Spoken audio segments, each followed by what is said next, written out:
IPad আসলে এমন একটি ডিভাইস যেটা অনেকের কাছে ইউজলেস একটি জিনিস, কারণ এটার এক পাশে রয়েছে আইফোন, আরেক পাশে রয়েছে ম্যাকবুক। সো এটি এমন একটি মিডল পজিশনে থাকছে, না এটা আইফোন না এটি ফুললি কম্পিউটার। তবে এটা ল্যাপটপ সাইজের হলো, এটা থেকে যে কম্পিউটারের সব কাজ করতে পারবেন সেটাও কিন্তু না। তারপরেও এটা কে কিনছে, কারা কিনছে, কেন কিনছে সেটা নিয়ে আজকের এই ভিডিওতে বিস্তারিত আলোচনা করব। আমার হাতে রয়েছে হলো আইপড এয়ার। সো আজকের এই ভিডিওতে মূলত এই আইপ্যাডটি নিয়ে ছোট্ট একটি রিভিউ হবে। তো মূল ভিডিওতে যাওয়ার আগে আপনি যদি আমাদের ছোট্ট পরিবারের সদস্য হয়ে এখন না হয়ে থাকেন তাহলে please subscribe this channel and like this video, আর কমেন্টের মাধ্যমে কিন্তু জানিয়ে দিবেন এই রিভিউটি আপনার কাছে কেমন লেগেছে। লেটস বিগিন, সরাসরি রিভিউতে চলে যাই।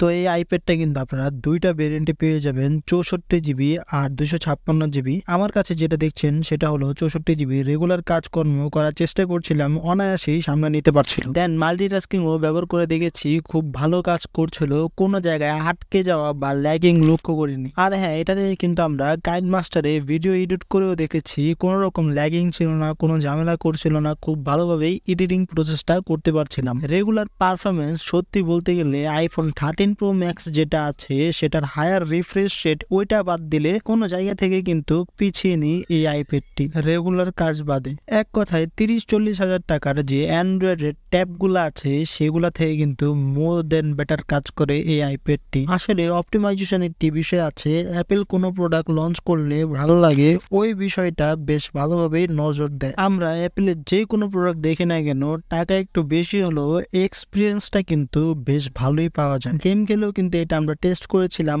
পাবজি স্মুথ এক্সট্রিমে খেলতে পারবেন 60 FPS। আর কি গেমিং রেজাল্ট বেশ ভালো ছিল, ইভেন অ্যাকশন মোমেন্টে বেশ ভালোভাবেই সামনে নিতে পারছিল, খুব একটা ফ্রেম ড্রপ বা ল্যাগিং এর দেখা পাইনি। দেন আমরা সিওডি রান করি হাই গ্রাফিক্সে, ম্যাক্স ফ্রেমে আপনি খেলতে পারবেন। এটির সব থেকে একটি ভালো দিক হলো লং টাইম ইউজ করলে বা লং টাইম গেম খেললে হিটিং ইস্যু কিন্তু খুব কম হচ্ছিল, মানে গরম অনেক কম হচ্ছিল। আর এটাতে বড় ডিসপ্লে হয়, গেম খেলে কিন্তু খুব মজা পাবেন এবং ইউজ করেও কিন্তু খুব মজা পাবেন। কিন্তু যাদের হাতে একটু ছোট তারা একটু প্যারা খেতে পারেন, বাট ওভারঅল আমার কাছে কিন্তু বেশ ভালোই লেগেছে। এবং সব থেকে মজার বিষয় হলো আমরা যে অ্যান্ড্রয়েড ট্যাব গুলো দেখতে পাই সেগুলো কিন্তু অ্যানিমেশন ল্যাগ থাকে, অর্থাৎ আমরা যখন কোনো একটা ট্রানজেকশন করতে চাই তখন কিন্তু টুকটাক লেগে ভাব পাওয়া যায়। কিন্তু এটা 2021 সালের মডেল হওয়া সত্ত্বেও খুব স্মুথ ট্রানজেকশন অ্যানিমেশন আছে, সেটা অনেক জোস এবং সুপার স্মুথ। এটা regular 60 hertz refresh rate,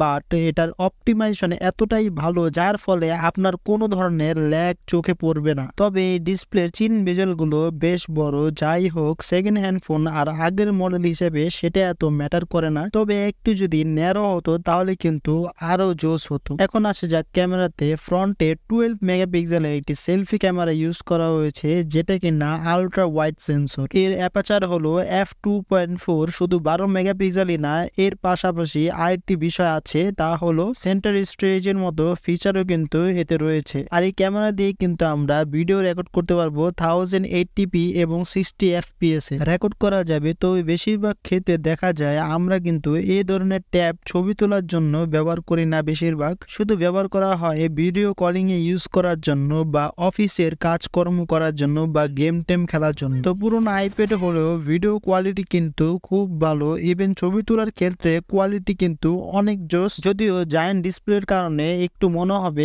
sharpness details এর একটু ঘাটতি আছে, কিন্তু ছোট ফোন বা ছোট স্ক্রিনে দেখলে ওই ঘাটতিটা আপনি আর খুঁজে পাবেন না। শার্পনেস ডিটেলস ঠিকঠাকই পেয়েছি, ডাইনামিক রেঞ্জে কিন্তু মোটামুটি ভালোই ছিল। আর 8 মেগাপিক্সেলের একটি ব্যাক ক্যামেরাও পেয়ে যাচ্ছি, সেটাও 2.4 অ্যাপারচারের। আশ্চর্যজনক ভাবে অ্যাপারচার কম হলো প্রসেসিং ক্ষমতার কারণে লো লাইটও মোটামুটি ভালোই ছবি তুলতে পারে, যেটার রেজাল্ট দেখে আমরা খুবই অবাক হয়েছি। সাধারণত 8 মেগাপিক্সেলের ক্যামেরা থেকে লো লাইটে এতটাও বেটার ছবি আমরা পাই না। স্পিকার হিসেবে আছে হলো স্টিরিও স্পিকার, আর স্পিকারটা কিন্তু বেশ লাউড, আমার মনে হয় না এর থেকে লাউডনেস আর দরকার আছে। আর এটাতে কিন্তু টাচ আইডি সেন্সর রয়েছে, যেটা দিয়ে খুব সহজে আপনার ফিঙ্গারের মাধ্যমে আনলক করতে পারবেন। সেন্সরটা কিন্তু খুবই ফাস্ট, আনলক হতে খুব কম সময় নিচ্ছিল। তো এখন আসা যাক প্রাইস নিয়ে। তো এটা যদি আপনারা অনলাইন বা অফলাইনে নিউ কিনতে যান তাহলে কিন্তু 33 বা 34,000 টাকার মধ্যে পেয়ে যাবেন। আর যদি সেকেন্ড হ্যান্ড